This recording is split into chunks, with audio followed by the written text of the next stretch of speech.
கதைகளின் நாயகன் விக்ரமாதித்தன் அந்த நள்ளிரவு நேரத்தில் வேதாளத்தை தன் தோளில் சுமந்து கொண்டு மயானத்தில் நடந்து செல்கிறான். அப்போது வேதாளம் ஒரு புதிரான கதையை சொல்கிறது. ஒரே இளவரசியை 3 இளைஞர்கள் நேசிக்கிறார்கள். விதிவசத்தால் அந்த இளவரசி இறந்து விடுகிறாள். ஒருவன் அவளது நினைவாக தீர்த்த யாத்திரை போகிறான்.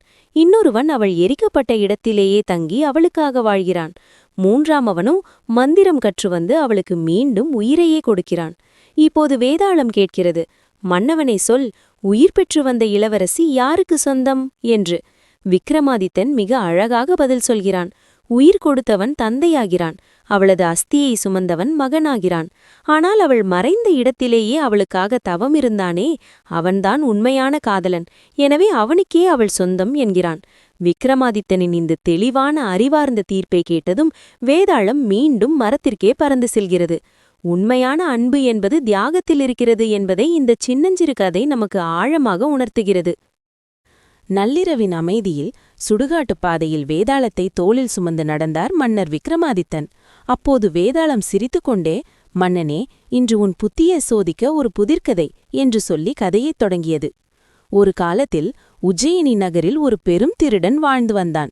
ஒரு நாள் அரண்மனையில் திருடிவிட்டு தப்பிச் செல்லும்போது காட்டுப்பாதையில் அழுது கொண்டே சென்ற ஒரு இளம்பெண்ணை பார்த்தான்.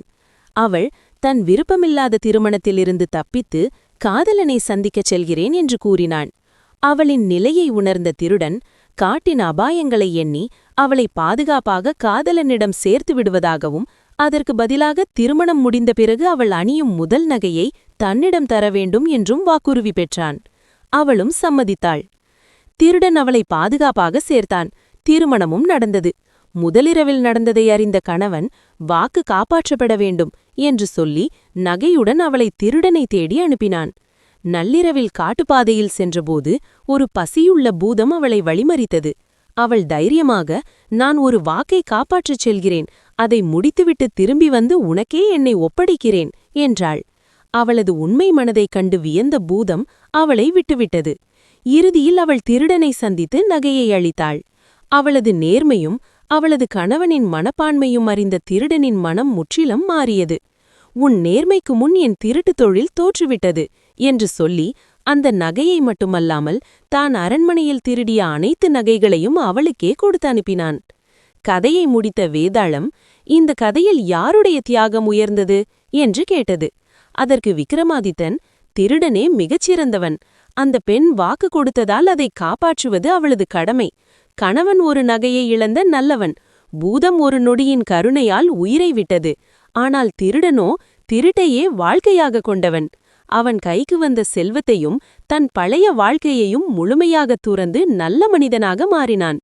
தீய குணத்தை விட்டுவிடும் அந்த மாற்றமே உலகின் மிகப்பெரிய தியாகம் என்று தீர்ப்பளித்தான். உடனே வேதாளம் சிரித்துக்கொண்டே மீண்டும் முழுங்கை மரத்தில் பறந்து சென்று அமர்ந்தது. மரத்தில் ஏறிய வேதாளத்தை மீண்டும் தோளில் சுமந்து நடந்த விக்ரமாதித்தனிடம் வேதாளம் ஒரு கதை சொன்னது. மால்வா தேசத்தில் சோமபிரபை என்ற அழகிய பெண்ணை மணக்க 3 இளைஞர்கள் வந்தனர். இடம் சொல்லும் ஞானியான மகாபுத்தி, பறக்கும் மரப்பறவையை உருவாக்கிய யந்திரதத்தன் மற்றும் மாவீரன் சூரசேனன். அப்போது தூம்ராட்சன் என்ற அரக்கன் சோமபிரபையை கடத்திச் சென்றான். மகாபுத்தி அவள் இருக்கும் இடத்தைச் சொன்னான். யந்திரதத்தன் வாகனத்தில் அனைவரையும் அங்கு அழைத்துச் சென்றான். சூரசேனன் அரக்கனைக் கொன்று அவளை மீட்டான். பின்னர் யார் அவளை மணக்க வேண்டும் என்று வாதம் எழுந்தபோது விக்ரமாதித்தன் தெளிவாகச் சொன்னான். தகவல் சொன்னதும் வாகனம் கொடுத்ததும் உதவிகள் மட்டுமே. ஆனால் உயிரை பணயம் வைத்து போராடி அவளை காப்பாற்றிய சூரசேனனே அவளுக்கு கணவனாக தகுதியானவன். இதை கேட்ட வேதாளம் சிரித்துக்கொண்டே மீண்டும் மரத்தில் ஏறியது. விக்ரமாதித்தன் மரத்தில் ஏறிய வேதாளத்தை மீண்டும் தோளில் சுமந்து கொண்டு நடக்கத் தொடங்கினார். வேதாளம் கதை சொல்ல ஆரம்பித்தது. விக்ரமாதித்தா, கேள். முன்னொரு காலத்தில் 4 திருடர்கள் ஒரு வீட்டை கொள்ளையடித்து 4 பொற்காசுகள் அடங்கிய ஒரு பையை திருடிச் சென்றனர். அவர்கள் அந்த காசு பையை ஒரு ஏழை மூதாட்டியிடம் கொடுத்து, நாங்கள் 4 பேரும் ஒன்றாக வரும்போது மட்டுமே இந்த பையை எங்களிடம் ஒப்படைக்க வேண்டும், தனித்தனியாக வந்து கேட்டால் தரக்கூடாது என்று நிபந்தனை விதித்தனர். ஆனால் அவர்களில் ஒருவன் மட்டும் மற்ற 3வரையும் ஏமாற்ற திட்டமிட்டு மூதாட்டியிடம் நயமாக பேசி அந்த பையை தனியாக பெற்றுக்கொண்டு தப்பியோடிவிட்டான். மற்ற 3 திருடர்களும் திரும்பி வந்து மூதாட்டியிடம் தங்களின் காசுகளை கேட்டு மிரட்டியபோது அந்த பாட்டி செய்வதறியாது திகைத்தாள். கதையை சொல்லி முடித்த வேதாளம் விக்ரமாதித்தனின் முகத்தை பார்த்து, விக்ரமாதித்தா, அந்த ஏழை மூதாட்டி இப்போது என்ன செய்வாள்? திருடர்கள் கேட்டபடி அவள் பணத்தை திருப்பிக்கர வேண்டுமா, அல்லது இந்த சிக்கலிலிருந்து தப்பிக்க அவளுக்கு வேறு வழி இருக்கிறதா? இந்த கேள்விக்கு சரியான பதில் தெரிந்தும் நீ சொல்லாவிட்டால் உன் தலை வெடித்து சிதறிவிடும். ஒருவேளை நீ பதில் சொன்னால் உன்னுடைய மௌனம் கலைந்துவிடும் என்பதால் நான் மீண்டும் இந்த முருங்கை மரத்திலேயே ஏறிவிடுவேன் என்று எச்சரித்தது. அதற்கு விக்ரமாதித்தன் நிதானமாக, வேதாளமே, அந்த ஏழை மூதாத்தி கவலைப்பட தேவையில்லை. திருடர்கள் போட்ட நிபந்தனையையே அவர்களுக்கு பதிலடியாக கொடுக்கலாம். நீங்கள் 4 பேரும் ஒன்றாக வரும்போதுதான் பையை தருவேன் என்று சொன்னீர்கள். அதனால் ஓடிப்போன அந்த 4வது திருடனையும் அழைத்து கொண்டு நால்வரும் ஒன்றாக வாருங்கள். அப்போது பையை தருகிறேன் என்று அந்த பாட்டி சொல்லட்டும். அவர்களால் அவனை தேடி பிடிக்க முடியாது, பாட்டியும் தப்பித்து விடுவாள் என்று நீதியுரைத்தான். சரியான பதிலை கேட்ட மாத்திரத்தில் வேதாளம் அட்டகாசமாக சிரித்துக்கொண்டே விக்ரமாதித்தனின் தோளிலிருந்து மறைந்து மீண்டும் முருங்கை மரத்திற்கே ஓடியது. விக்ரமாதித்தன் விடாமுயற்சியுடன் மீண்டும் முருங்கை மரத்தில் ஏறி வேதாளத்தை பிடித்து தன் தோளில் சுமந்து நடக்கத் தொடங்கினான். அப்போது வேதாளம், மன்னா, உனது வழிப்பயணம் அலுப்பு தட்டாமல் இருக்க ஒரு கதை சொல்கிறேன் கேள் என்று கதையை ஆரம்பித்தது. பிருதுவிபுர மன்னர் ரூப்சேனிடம் வீரபாகு என்ற வீரன் மெய்க்காப்பாளனாக பணிபுரிந்தான். ஒரு நள்ளிரவில் ஒரு பெண்ணின் அழுகுரல் கேட்க மன்னரின் கட்டளைப்படி வீரபாகு அதை விசாரிக்கச் சென்றான். மன்னர் ரூப்சேனோ அவனுக்கு தெரியாமல் ரகசியமாக பின்தொடர்ந்து சென்று ஒரு மரத்தின் பின்னால் மறைந்து கொண்டார். அங்கே நாட்டின் ராஜலக்ஷ்மி தோன்றி, மன்னரின் ஆயுள் முடிவடையப் போவதால் நான் வெளியேறுகிறேன். உன் மகனை பலி கொடுத்தால் மட்டுமே மன்னர் உயிர் பிழைப்பார் என்றாள். மறைந்திருந்து இதை பார்த்த மன்னர் அதிர்ந்தார். வீரபாகு தன் மகனை பலி கொடுத்தான். அந்த துயரம் தாங்காமல் அவனது மனைவி மற்றும் மகளும் உயிர் துறந்தனர். தன் குடும்பமே அழிந்ததால் வீரபாகுவும் தன்னைத்தானே மாய்த்து கொண்டான். இதைக் கண்ட மன்னர் தனக்காக ஒரு குடும்பமே மடிந்தபின் தான் மட்டும் உயிர் வாழ்வது முறையல்ல என்று கருதி தானும் தற்கொலை செய்ய முயன்றார். அப்போது தேவதை தோன்றி அனைவரையும் உயிர் பிழைக்கச் செய்தாள்.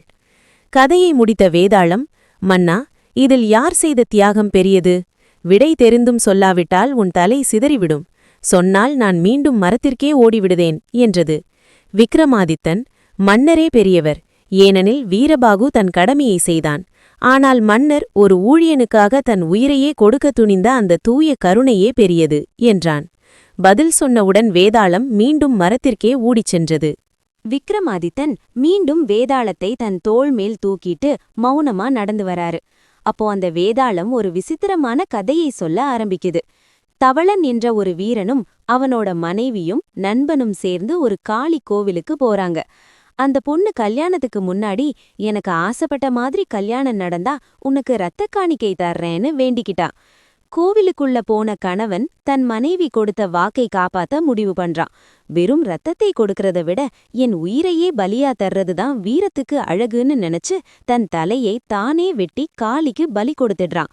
ரொம்ப நேரமாகியும் அவன் வராததால உள்ளே போன நண்பன் அவன் இறந்து கிடக்கிறத பார்த்து அதிர்ச்சியாகிறான். ஐயோ, இப்ப நான் மட்டும் வெறிய போனா நண்பனை கொன்னுட்டு அவன் பொண்டாட்டியை அடைய பாக்குறேன்னு ஊருலகம் பழி சொல்லுமேன்னு பயந்து அவனும் தன் தலையை வெட்டிக்கிறான். கடைசியா உள்ளே வந்த அந்த பொண்ணு 2 பேரும் செத்து கிடக்கிறதை பார்த்து அலறுறா. அவளோட துயரத்தை பார்த்து அங்கே வந்த காளிதேவி தலைகளை எடுத்து உடம்போட ஒட்டிவை, உயிர் வரும்னு சொல்றாங்க. ஆனா பதற்றத்துல அவ தலைகளை மாத்தி வச்சு ஒட்டிடுறா. அதாவது கணவனோட தலையை நண்பனோட உடம்புக்கும் நண்பனோட தலையை கணவனோட உடம்புக்கும் வச்சு ஒட்டிடுறா. 2 பேருமே உயிர் பிழைச்சு எழுந்து நிக்கிறாங்க. இப்போ வேதாளம் கேக்குது, மன்னா, இப்போ அந்த பொண்ணை யாரை தன் கணவனா ஏத்துக்கணும்? விடை தெரிஞ்சும் சொல்லலைனா உன் தலை வெடிச்சிரும். நீ சரியா பதில் சொல்லிட்டா மறுபடியும் மரத்துக்கே போயிருவேன். விக்ரமாதித்தன் சொன்னாரு, ஒரு மனுஷனோட அறிவு, குணம், ஞாபகம் எல்லாமே அவனோட தலையில தான் இருக்கு.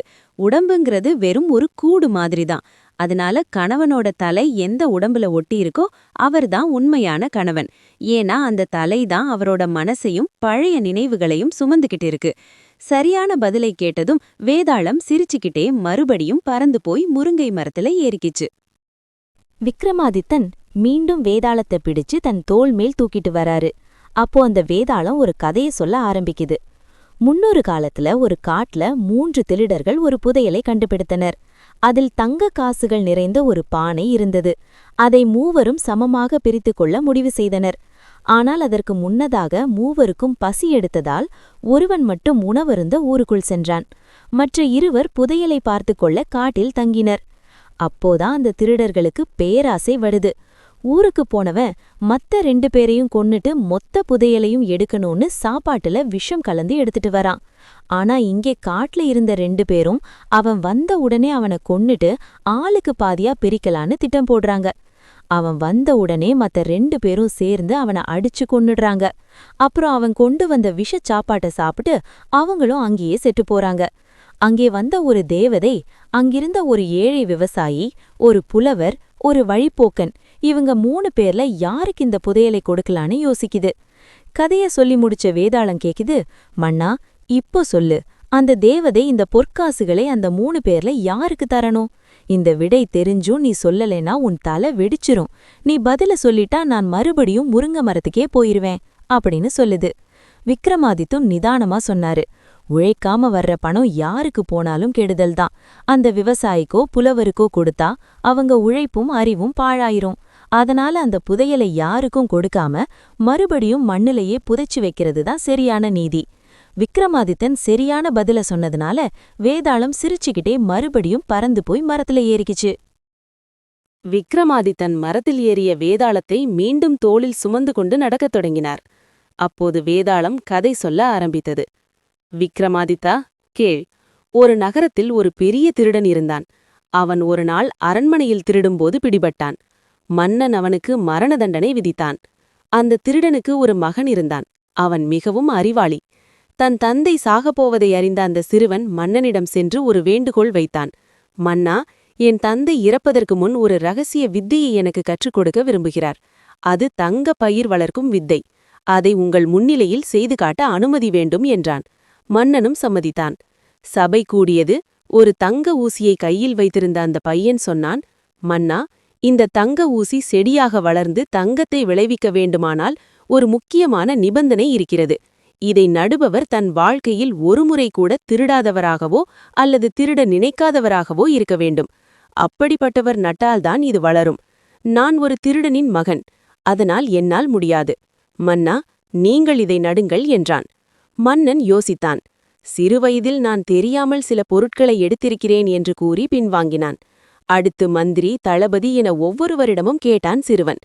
ஒவ்வொருவரும் தங்களின் பழைய தவறுகளை நினைத்து நாங்கள் இதற்கு தகுதியானவர்கள் இல்லை என்று பயந்து ஒதுங்கினார்கள். வேதாளம் கதையை முடித்துவிட்டு சிரித்தது. விக்ரமாதித்தா, இறுதியில் அந்த திருடனின் மகன் செய்த காரியம் சரியா? அவன் தன் தந்தையை எப்படி காப்பாற்றினான்? இந்த சூழ்நிலையில் யார் அதிக புத்திசாலி? விடை தெரிந்தும் சொல்லாவிட்டால் உன் தலை சிதறிவிடும். சொன்னால் நான் மீண்டும் மரத்திற்கே ஓடிவிடுவேன் என்றது. விக்ரமாதித்தன் நிதானமாக பதில் சொன்னான். அந்த பையன் மிகச்சிறந்த புத்திசாலி. அவன் தன் தந்தையை காப்பாற்ற ஒரு உளவியல் உண்மையை கையாண்டான். தவறு செய்யாத மனிதனே இல்லை என்பதை நிரூபிப்பதன் மூலம் தன் தந்தைக்கு கொடுக்கப்பட்ட தண்டனை மிக அதிகம் என்பதை மன்னருக்கு மறைமுகமாக உணர்த்தினான். ஒருவன் தவறு செய்ததற்காக அவனை கொல்வதை விட அவனை திருத்துவதே அறம் என்பதை அந்த சபையிலிருந்த அனைவருக்கும் புரிய வைத்தான். இந்த சமயத்தில் ஒரு இக்கட்டான சூழலை தன் அறிவால் மாற்றிய அந்த சிறுவனே அதிக புத்திசாலி. விக்ரமாதித்தன் வாயை திறந்து பதில் சொன்னதால் வேதாளம் மீண்டும் சிரித்துக்கொண்டே மரத்திற்கு ஓடியது.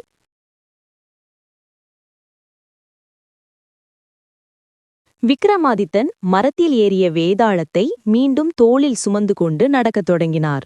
வேதாளம் கதை சொல்ல ஆரம்பித்தது. விக்ரமாதித்தா, கேள். ஒரு முதியவருக்கு கண் தெரியாத 2 மகன்கள். மூத்தவன் குதிரைகளைப் பற்றி நுணுக்கமாக அறிந்தவன். இளையவன் தங்கம் மற்றும் வைரங்களின் ரகசியங்களை தெரிந்தவன். தந்தை வெளியூர் சென்றபோது அவர்களை மன்னரின் பாதுகாப்பில் விட்டுச் சென்றார். மன்னர் அவர்களை சோதிக்க நினைத்தார். ஒரு குதிரையை ஆராய்ந்த மூத்த மகன், மன்னா, இது பார்ப்பதற்கு கம்பீரமாக இருந்தாலும் நாய் வளர்த்த குதிரை. இதற்கு நாயின் குணம்தான் இருக்கும் என்றான். விசாரித்தபோது அதன் தாய் இறந்ததால் ஒரு நாய்தான் அதற்கு பால் கொடுத்து வளர்த்தது உறுதியானது. அடுத்து ஒரு வைரத்தை சோதித்த இளைய மகன், இது சரியில்லாத வைரம். இதை அணிந்த அரசன் அகால மரணம் அடைந்திருப்பான் என்றான். அதுவும் உண்மை என தெரிய வந்தது. திரும்பி வந்த தந்தை மகன்களின் திறமையைக் கண்டு வியந்தார். அப்போது மன்னர், உன் மகன்களுக்கே இவ்வளவு அறிவு என்றால் உனக்கு என்ன திறமை? என் பிறப்பை பற்றி சொல் என்றார்.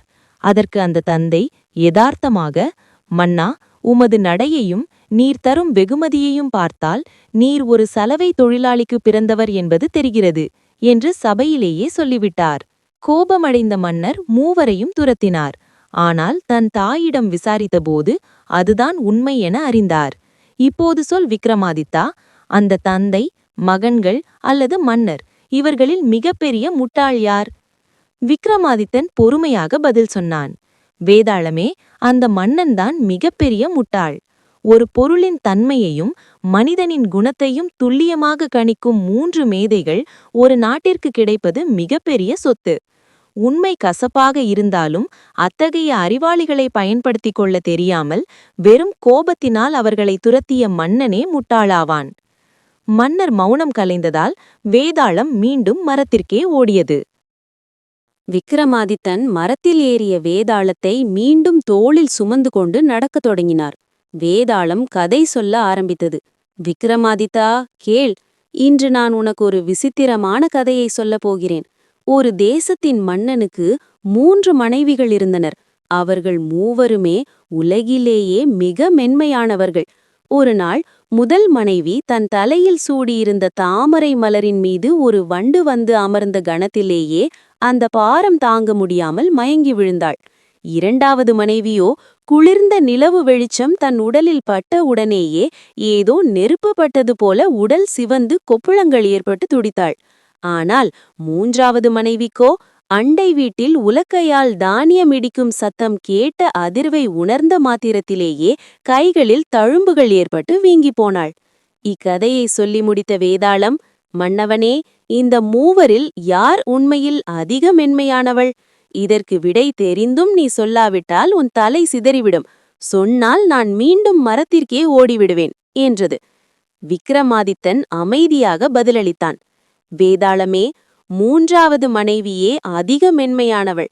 மற்ற இருவருக்கும் வண்டு அல்லது நிலவொளி என ஏதோ ஒன்று உடலில் நேரடியாக பட்டதால் பாதிப்பு ஏற்பட்டது. ஆனால் 3வது மனைவிக்கு உடலின் மேல் எந்த தொடுதலும் இல்லாமல் வெறும் சத்தத்தை கேட்டே உடல் காயமடைந்தது. எவ்வித தொடர்புமின்றி அதிர்வை மட்டும் தாங்க முடியாத அவளே மற்ற இருவரை விடவும் மிக நுட்பமானவள். மன்னன் சரியான பதிலை கூறி மௌனத்தை கலைத்ததால் வேதாளம் மீண்டும் சிரித்துக்கொண்டே மரத்திற்கே ஓடியது.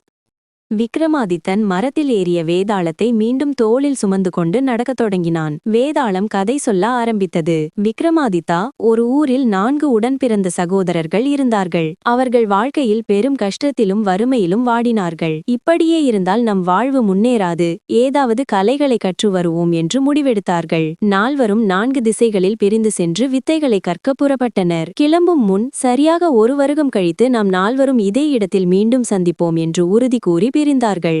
சொன்னபடியே 1 வருடம் கழித்து 4 சகோதரர்களும் அதே இடத்திற்கு வந்து சேர்ந்தார்கள். தாங்கள் கற்ற வித்தைகளை சோதித்து பார்க்க விரும்பிய அவர்கள் அங்கே சிதறி கிடந்த ஒரு விலங்கின் எலும்புகளை கண்டார்கள். முதலில் மூத்த சகோதரன் தனது வித்தையால் அந்த எலும்புகளை ஒன்றாக இணைத்து முழு எலும்புக்கூடாக மாற்றினான். 2ஆம் சகோதரன் தனது வித்தையால் அந்த எலும்புகளின் மேல் தசை, நரம்பு மற்றும் தோலை போர்த்தி ஒரு உருவத்தை உண்டாக்கினான். 3ஆம் சகோதரன் அதற்குள் இரத்தத்தை ஓடச் செய்தான். இப்போது அங்கே ஒரு முழுமையான சிங்கம் செத்துக் கிடப்பதைப் போல காட்சியளித்தது. இறுதியாக 4ஆம் சகோதரன் தன் வித்தையினால் அந்த சிங்கத்திற்கு உயிர் கொடுத்தான். உயிர் பெற்ற அந்த சிங்கம் கண்ணிமைக்கும் நேரத்தில் கர்ஜித்துக் கொண்டு எழுந்து அங்கிருந்த 4 சகோதரர்களையும் அடித்துக் கொன்று தின்றது. வித்தை தெரிந்திருந்தும் விவேகமில்லாததால் அவர்கள் அழிந்தார்கள். கதையை சொல்லி முடித்த வேதாளம், விக்ரமாதித்தா, இந்த 4 சகோதரர்களின் சாவுக்கு யார் காரணம்? விடை தெரிந்தும் சொல்லாவிட்டால் உன் தலை சிதறிவிடும். சொன்னால் நான் மீண்டும் மரத்திற்கே ஓடிவிடுவேன் என்றது. விக்ரமாதித்தன் அதற்கு, சிங்கத்திற்கு உயிர் கொடுத்த 4ஆம் சகோதரனே அவர்களது சாவுக்கு முழு முதற் காரணம். மற்ற 3 செய்த வித்தை அந்த சிங்கத்திற்கு வெறும் உருவத்தை மட்டுமே கொடுத்தது. ஆனால் அது ஒரு கொடிய மிருகம் என்று தெரிந்தும் உயிர் கொடுத்தால் அது நம்மையே அழிக்கும் என்ற விவேகம் இல்லாமல் வித்தையை காட்டியவனே குற்றவாளி என்று பதிலளித்தான். விக்ரமாதித்தன் மௌனத்தை கலைத்து பதில் சொன்னதால் வேதாளம் மீண்டும் சிரித்துக்கொண்டே மரத்திற்கே ஓடியது. விக்ரமாதித்தன் மரத்தில் ஏறிய வேதாளத்தை மீண்டும் தோளில் சுமந்து கொண்டு நடக்கத் தொடங்கினார். வேதாளம் கதை சொல்ல ஆரம்பித்தது. விக்ரமாதித்தா, கேள். முற்காலத்தில் கருடன் நாக இனத்தை அழிப்பதை தவிர்க்க தினமும் ஒரு பாம்பு அவருக்கு உணவாக வேண்டுமென்று ஒப்பந்தம் செய்யப்பட்டிருந்தது. ஒரு நாள் தன்முறை வந்ததால் அழுது கொண்டிருந்த ஒரு வாலிப பாம்பையும் தன் மகனை இழக்க முடியாமல் துடித்த அதன் தாயையும் கண்டான் இளவரசன் ஜீமோதவாகனன். அந்த தாயின் துயரத்தை தீர்க்க எண்ணிய இளவரசன் அந்த பாம்பிற்கு பதிலாக தானே கருடனுக்கு இரையாக பாறை மீது படுத்துக்கொண்டான். பசியோடு வந்த கருடன் இளவரசனின் உடலை கொத்தி தின்னத் தொடங்கிய போதும் அவன் வலியை பொறுத்து கொண்டு அமைதியாக இருந்ததைக் கண்டு கருடன் வியப்படைந்தது. ஒரு சாதாரண பாம்பு இவ்வாறு இருக்க முடியாது என்று சந்தேகித்த கருடன் உண்மையை அறிந்தது. ஒரு மனிதன் தனக்கு சம்பந்தமே இல்லாத ஒரு சிறு பாம்பை காப்பாற்ற தன் உயிரையே கொடுக்க முன்வந்ததைக் கண்டு வியந்த கருடன் இனி ஒருபோதும் பாம்புகளை கொல்ல மாட்டேன் என்று உறுதியளித்து அந்த இளவரசனையும் உயிர்ப்பித்தது. கதையை முடித்த வேதாளம் கேட்டது, மன்னா, இப்போது சொல். தன் உயிரை தந்த இளவரசன், பலியாக முன்வந்த பாம்பு, தன் மகனுக்காக துடித்த தாய், இதில் யார் செய்த தியாகம் மிக உயர்ந்தது? விடை தெரிந்தும் சொல்லாவிட்டால் உன் தலை சிதறிவிடும்.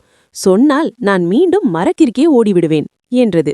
விக்ரமாதித்தன் புன்னகைத்து பதிலளித்தான். இதில் இளவரசனின் தியாகமே மேலானது.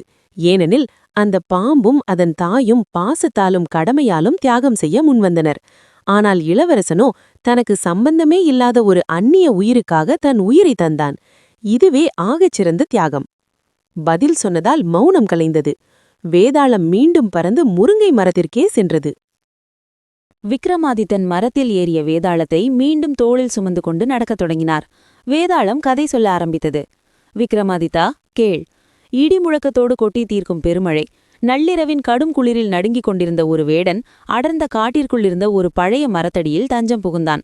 அதே மரத்தின் கிளைகளில் ஒரு ஆண் புறாவும் வேடனின் கூண்டுக்குள் அதன் அன்பு மனைவியான பெண் புறாவும் இருந்தன. தன் உயிரை பறிக்க வந்த வேடன் என்றாலும் அவன் இப்போது தங்கள் இருப்பிடத்திற்கு வந்த விருந்தினர் என்பதால் அவனது உயிரை காக்க அந்த புறாக்கள் துணிந்தன.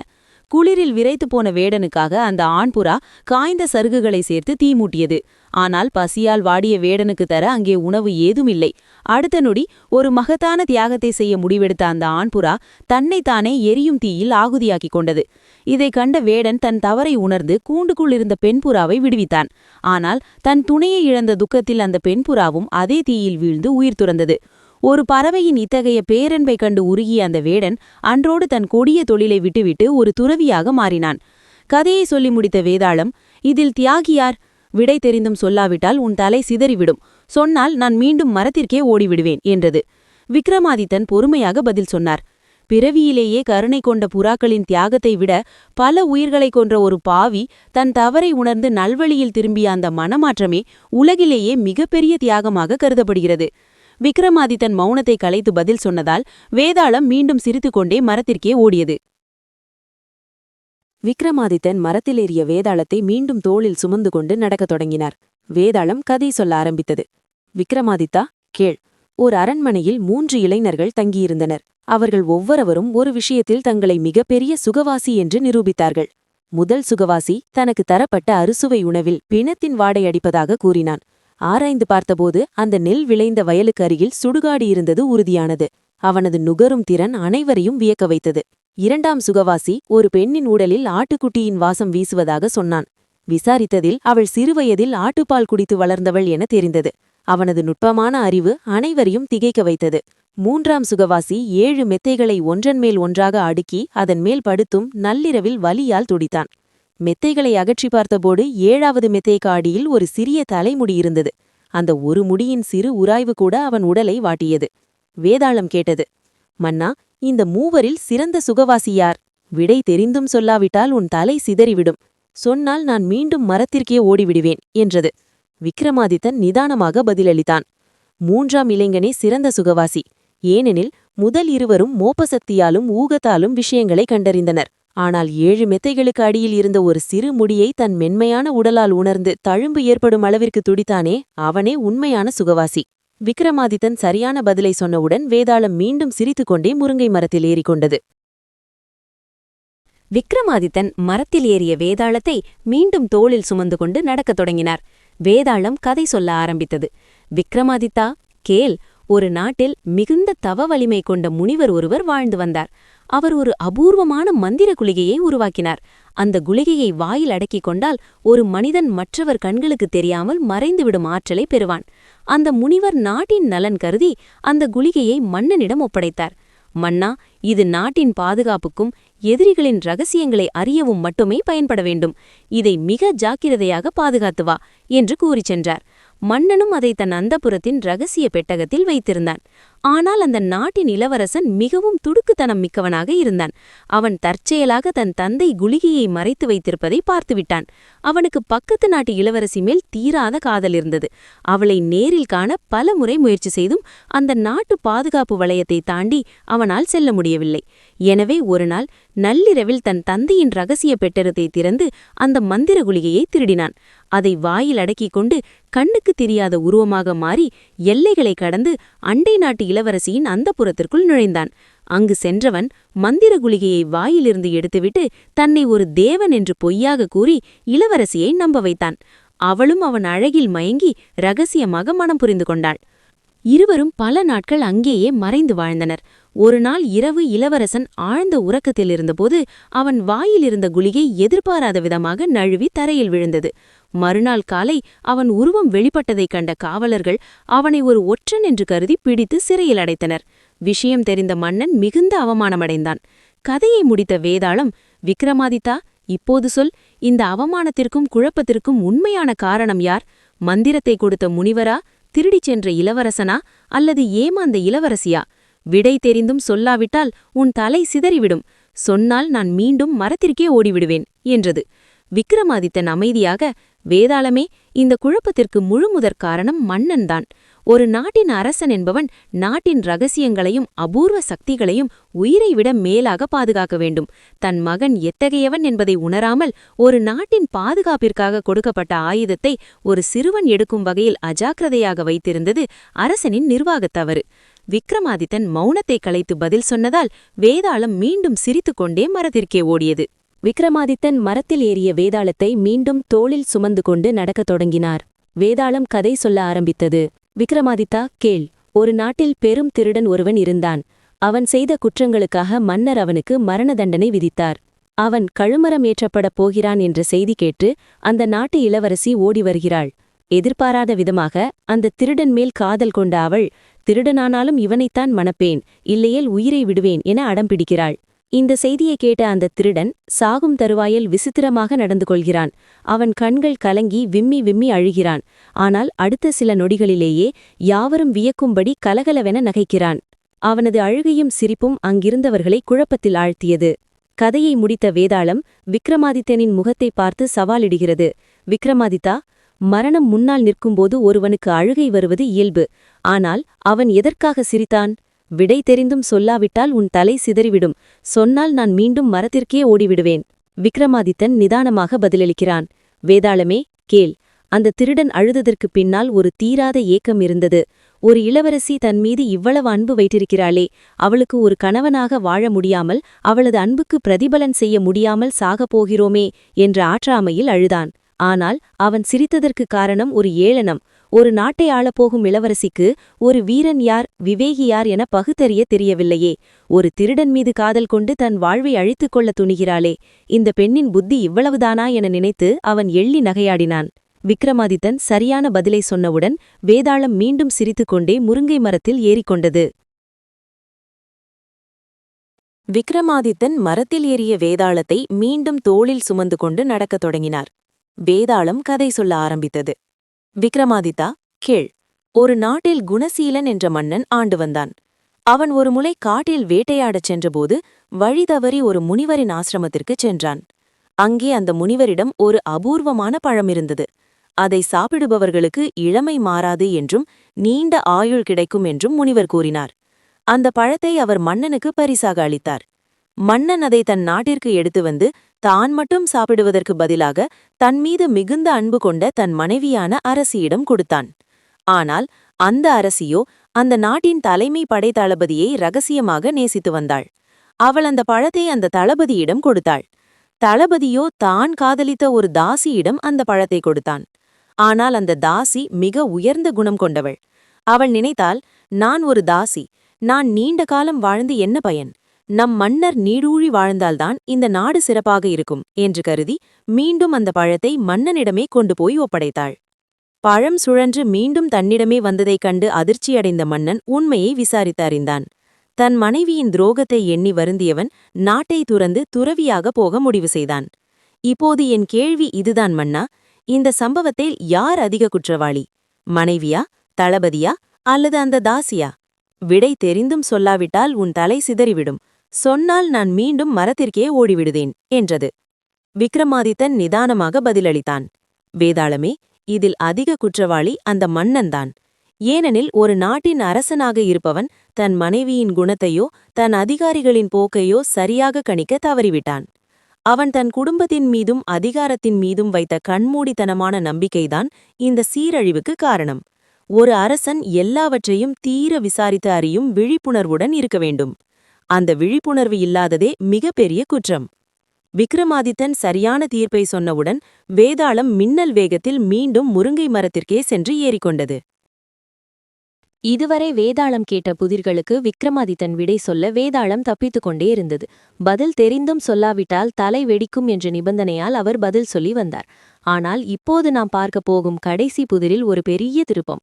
இந்த கேள்விக்கு விக்ரமாதித்தன் பதில் சொல்வாரா? பதில் சொல்லாவிட்டால் அவர் தலை நிபந்தனைப்படி வெடிக்குமா? அல்லது இந்த மௌனம் அவரை வெற்றி பெற வைக்குமா? வாருங்கள் பார்ப்போம். விக்ரமாதித்தன் மரத்தில் ஏறிய வேதாளத்தை மீண்டும் தோளில் சுமந்து கொண்டு நடக்கத் தொடங்கினார். வேதாளதம் கதை சொல்ல ஆரம்பித்தது. விக்ரமாதித்தா, கேள். ஒரு காலத்தில் ஒரு மன்னன் போரில் தன் நாட்டை இழந்து தன் மனைவி மற்றும் மகளுடன் காட்டில் தப்பிச் செல்கிறான். வழியில் கொள்ளையர்கள் தாக்கியதில் மன்னன் கொல்லப்பட அரசியும் இளவரசியும் தப்பித்து காட்டின் ஆழத்திற்கு செல்கிறார்கள். அப்போது அந்த வழியாக வேட்டைக்கு வந்த ஒரு தந்தையும் மகனும் இவர்களின் கால் தடங்களைக் கண்டு சிறிய தடமுள்ளவளை மகனும் பெரிய தடமுள்ளவளை தந்தையும் திருமணம் செய்ய முடிவெடுக்கிறார்கள். ஆனால் எதிர்பாராத விதமாக மகளுக்கு பெரிய பாதமும் தாய்க்கு சிறிய பாதமும் இருந்ததால் தந்தை மகளையும் மகன் தாயையும் மணக்கிறார்கள். இவர்களுக்கு பிள்ளைகள் பிறந்த பின் அவர்களுக்குள் என்ன உறவுமுறை அமையும் என்ற புதிரை வேதாளம் விக்ரமாதித்தனிடம் கேட்கிறது. இந்த சிக்கலான கேள்விக்கு விடை தெரியாமல் விக்ரமன் முதன்முறையாக மௌனம் காக்க நிபந்தனைப்படி வேதாளம் அவனிடம் வசப்படுகிறது. விக்ரமனின் நேர்மையை மெச்சிய வேதாளம், மன்னா, இந்த கேள்விக்கு உனக்கு உண்மையாகவே பதில் தெரியவில்லை. அதனால்தான் உன் தலை விழிக்கவில்லை. பதில் தெரிந்தும் நீ சொல்லாமல் இருந்தால்தான் உன் தலை வெடிக்கும் என்பதுதான் நிபந்தனை. இன்று உனது மௌனம் உன்னை காப்பாற்றிவிட்டது. அதோடு வேதாளம் ஒரு பெரிய ரகசியத்தையும் சொல்கிறது. விக்ரமாதித்தனின் மௌனத்தால் கவரப்பட்ட வேதாளம் உண்மையை உடைக்கத் தொடங்கியது. மன்னா, நிறுத்து. உன்னை இந்த அடர்ந்த காட்டிற்கு அனுப்பி வைத்தானே அந்த முனிவன் உண்மையில் ஒரு தவயோகி அல்ல. அவன் ஒரு கொடூரமான மந்திரவாதி. முனிவரைப் போல வேடமிட்டு உன்னை தீர்த்துக்கட்ட அவன் பல ஆண்டுகளாக திட்டம் தீட்டி வருகிறான். ஏற்கனவே பல மன்னர்களை இதுபோலவே கொன்று குவித்த அந்த வஞ்சகன் இப்போது உன்னையும் அந்த பட்டியலில் சேர்க்க துடிக்கிறான். இந்த யாகத்தின் முடிவில் உன்னை அந்த தீய சக்திகளின் முன் தலை குனிந்து வணங்கச் சொல்வான். நீ மண்டியிட்டு தலை வணங்கும் அந்த ஒரு நொடியில் உன் தலையை துண்டிப்பதே அவனது நோக்கம். ஆனால் அவனிடம் நீ ஏமாந்து விடாதே. ஒரு மன்னனாக உனக்கு தலை வணங்க தெரியாது என்று சொல்லி அவனே செய்து காட்டச் சொல். அவன் தன் தலையை தாழ்த்தி தரை இறக்கும்போது அந்த தீயவனின் தலையை நீயே கொய்துவிடு. இன்று உனது மௌனம் உன்னை காப்பாற்றியது போல உன் விவேகம் உன்னை அந்த மந்திரவாதியிடமிருந்தும் காப்பாற்றட்டும் என வேதாளம் அந்த பயங்கர ரகசியத்தை எச்சரிக்கையாக ஒலிக்கச் செய்தது. வேதாளம் சொன்ன அந்த எச்சரிக்கையை தன் மனதில் ஆழமாக பதித்துக் கொண்ட விக்ரமாதித்தன் அதை சுமந்து கொண்டே அந்த மந்திரிவாதி இருந்த யாகசாலைக்குச் சென்றான். அங்கு அந்த வஞ்சக மந்திரவாதி வெற்றியின் விளிம்பில் இருப்பதாக நினைத்து விக்ரமனை பார்த்து நய வஞ்சகமாக சிரித்தான். மன்னா, காரியத்தை செவ்வனே முடித்துவிட்டாய். இப்போது இந்த யாகத்தின் முன் சாஷ்டாங்கமாக விழுந்து வணங்கு. உனக்கு அந்த இறைவன் பெரும் புகழை தருவான் என்று கூறினான். ஆனால் மந்திரிவாதியின் சதியை அறிந்த விக்ரமன் புன்னகைத்தான். முனிவரே, நானோ ஒரு மன்னன். என் வாழ்நாளில் யாருக்கும் நான் இப்படி பணிந்து வணங்கியது கிடையாது. அதனால் எனக்கு எப்படி சரியாக விழுந்து வணங்குவது என்று தெரியவில்லை. தயவு செய்து நீங்கள் ஒரு முறை செய்து காட்டினால் நானும் உங்களை பின்பற்றுவேன் என்று தந்திரமாக கூறினான். சற்றும் யோசிக்காத அந்த மந்திரிவாதி தன் வெற்றி களிப்பில் தரையில் விழுந்து வணங்கினான். அவனது தலை தரையை தொட்ட அந்த நொடி மின்னல் வேகத்தில் விக்ரமாதித்தன் தன் வாளை சுழற்றினான். தீயவனின் தலை துண்டிக்கப்பட்டு யாகத்தீயில் விழுந்தது. பல மன்னர்களின் உயிரை பறித்த அந்த வஞ்சகன் அழிந்தான். விக்ரமனின் வீரத்தையும் விவேகத்தையும் மெச்சிய வேதாளம் அன்று முதல் அவனுக்கு உற்ற தோழனாக மாறியது. விக்ரமனின் விடாமுயற்சியால் வேதாளத்தின் சாபம் நீங்கியது. கோர உருவம் மறைந்து ஒரு மனிதனாக விக்ரமன் முன் நின்றது வேதாளம். அன்று முதல் புதிர்களால் சோதித்த அதே வேதாளம் விக்ரமனின் உற்ற தோழனாக அவனது நிழலாய் தொடர்ந்தது. வீரமும் அறிவும் கைகோர்க்க அங்கே ஒரு புதிய சகாப்தம் பிறந்தது.